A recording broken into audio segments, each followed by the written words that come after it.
would take a moment and think about that which you're thankful for this year. It might be one thing or a couple of things. You don't have to say them out loud. I'm always curious about how we approach the holiday season of Thanksgiving. And so this week, as I was learning things about our history that I didn't know before, I also wanted to see how it is that us Americans think about Thanksgiving and what we're grateful for. So I found a couple of surveys from a few years ago. When you hear what year these surveys were taken in, you'll understand maybe some of the data in it. So the first one is from a Nashville-based company called Lifeway Research.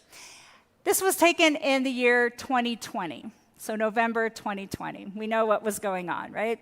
It's still fresh in our minds. In that survey, it said that that year, 4 out of 5 Americans said that they were thankful for their family.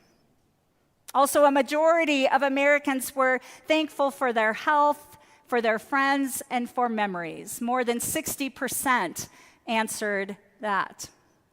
About half of the people surveyed said they were thankful for their personal freedoms and for stability. About 2 in 5 that year were thankful for fun experiences. Do you think they were talking about masks?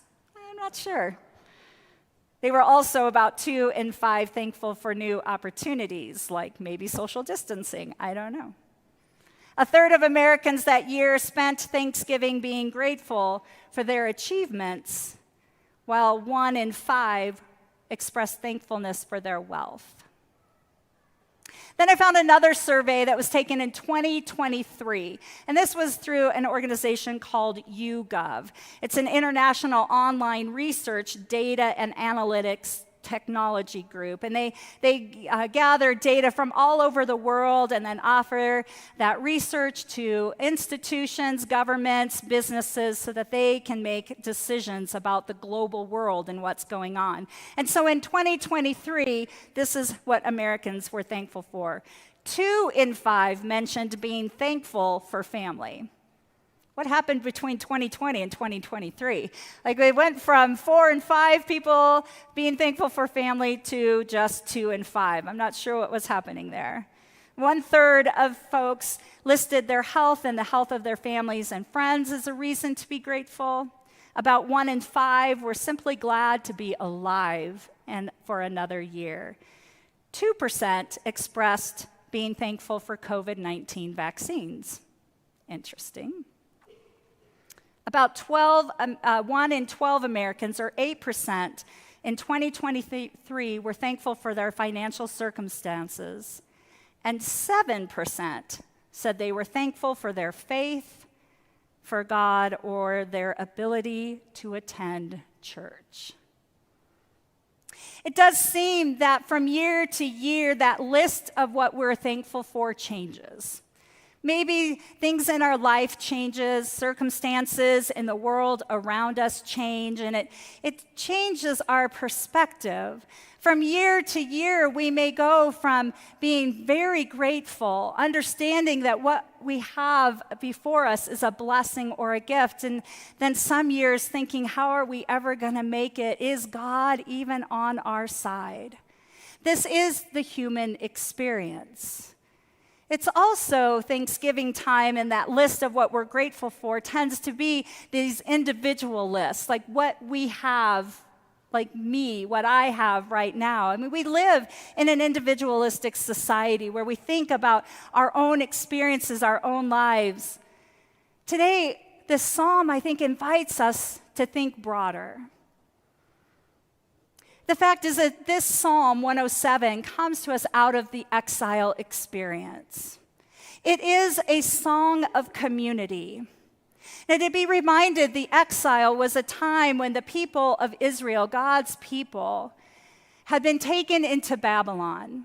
The Babylonians had entered into Jerusalem, decimated the temple, laid to ruin all of the homes, took with them back to Babylon the high officials, the most wealthy, a lot of people, right? And for 70 years, God's people lived in exile in Babylon. And they were wondering what God had done, where God had gone. Where was this God that they had thought they were so faithful to? They lived for over a generation wondering what would come next. I suspect that for those many years, they thought they would never again understand or know God, that God had turned God's back on them forever, that there would never be a time or a circumstance in which God's love would pour over them again.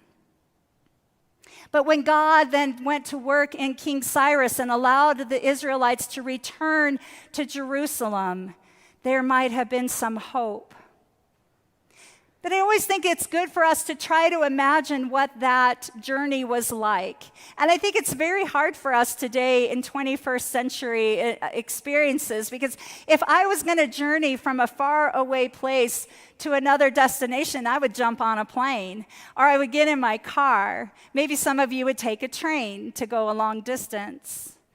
But the people of Israel had to walk a long ways. And along the way, they were telling each other, reminding each other of what God had been, of what the prophets had been telling them all along, that God would prepare a way for them to return back to Jerusalem. So there had to have been some anticipation and some hope and some joy even in their step as they walked that journey back toward the Holy Land. And so imagine what it must have felt like to come up over the hill and look down upon Jerusalem and see no temple, very few homes, just ruins and rubble. This is the experience that the community, the people of God, had undertaken. This was what they were feeling most likely, I think. It is in the midst of this pain and this despair and maybe even hopelessness that we get this word of psalm, this song of thanksgiving. This song that we call 107 is a community song. It is to remind the people that their current circumstances isn't all that it's about, that it isn't all dread and despair. And so this psalm takes the people through a remembering of their history, a remembering of the past. We hear the echoes of the Exodus story, those Israelites that roamed around in the wilderness, thirsty, hungry, and how God provided to them when they cried out for help. Give thanks to the Lord, for God heard your cries and provided you food and drink and rescued you.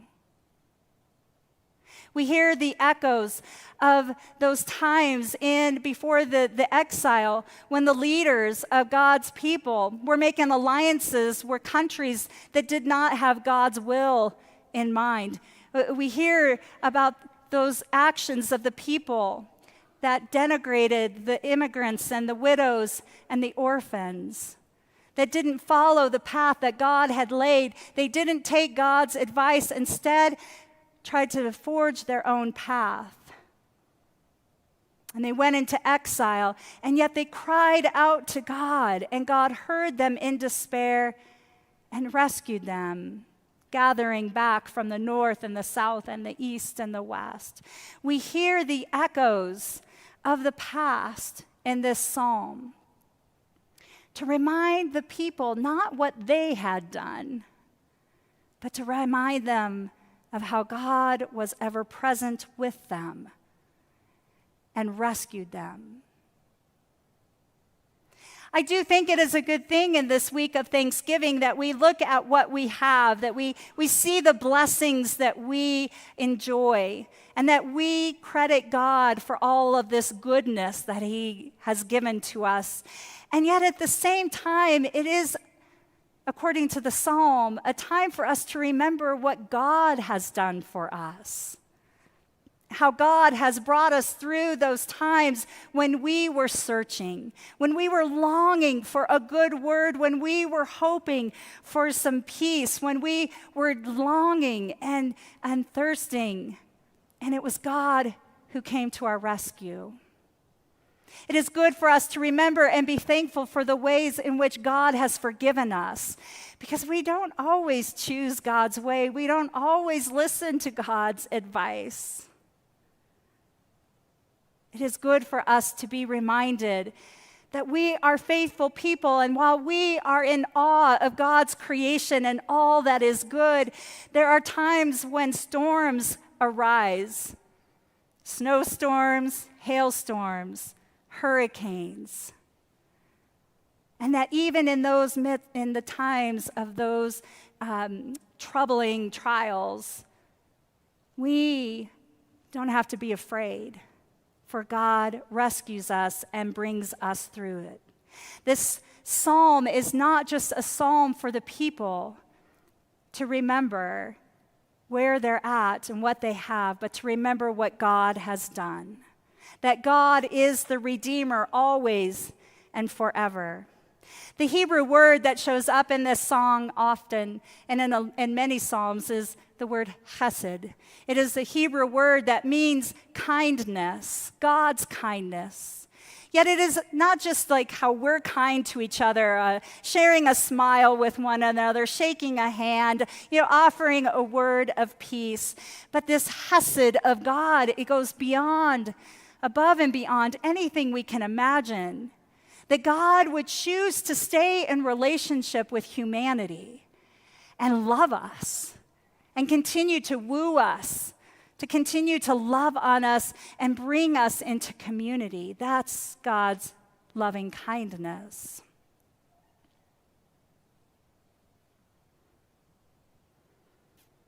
I imagine that as those disciples once sat on a boat with Jesus and the storm came up, that they might have had this psalm in mind, that they might have heard the echoes of the generations before them saying that, yeah, you were on the sea and everything looked good until that storm came and then you lost courage. That those disciples who were so afraid then watched Jesus calm the storm right in front of them. That this year in Thanksgiving, we might remember those times that we sat on a boat, that we were overcome with fear, that we were losing courage, and it is only God who came to rescue us. That song that we sang before the prayer, "O Love That Wilt Not Let Me Go," is a hymn that has become one of my favorites, but it didn't used to be. In fact, I thought it was a really hard song to sing. I didn't really get the words of it. I just didn't have a lot of connection to it. And then when I was serving in rural Lincoln County at a church, I met a couple named Martha and Don Burnett. And this is a couple who knew only how to give of themselves. They were generous. They were humble. They loved God. They loved their church. They loved the community they lived in. And boy, did they love each other. Their love was so strong and so amazing that they went through the dying process together, dying within just a couple of days of each other.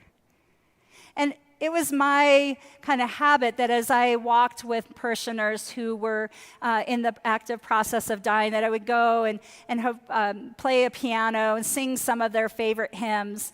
And Martha requested, "O Love That Wilt Not Let Me Go." And I took one look at it at the piano. My back was to her, thank goodness. I think I rolled my eyes, and I thought to myself, I can't do this. And I started to try to sight read it, try to sing, and I didn't do a very good job. But Martha sang it out. As weak as her voice was, she sang that with such confidence, knowing that God's love would not let her go. That as weary as her soul and her body was becoming, she knew God was with her. It's one of my favorite hymns, and I play it, and I sing it with Martha's voice inside me. You see, we are not individuals on this journey of life. We are a community.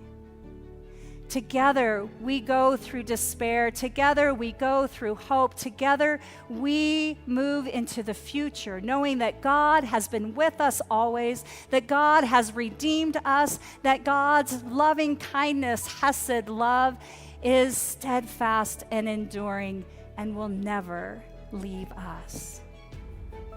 And for this, we give thanks today. Amen.